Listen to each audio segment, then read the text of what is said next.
tako bomo, fant moj. Vzemi si srčnega. S pisarjem se dogovori za belo pogajanje, na srečanje vzemi podmazanega mlajšega pisarja, naše ranocelnike tudi pokliči na kraj. Gnilo pogodbo imate?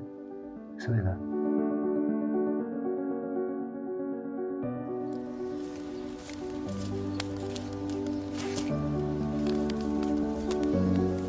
Kaj gledaš?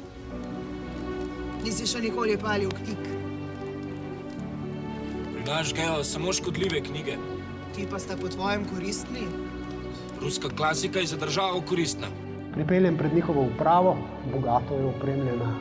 Pameti nimajo, veliko denarja pa toliko, da ga jim še skozi zadnjo plat ven leze. Kaj zdaj molčiš? Kaj pa naj bi rekel?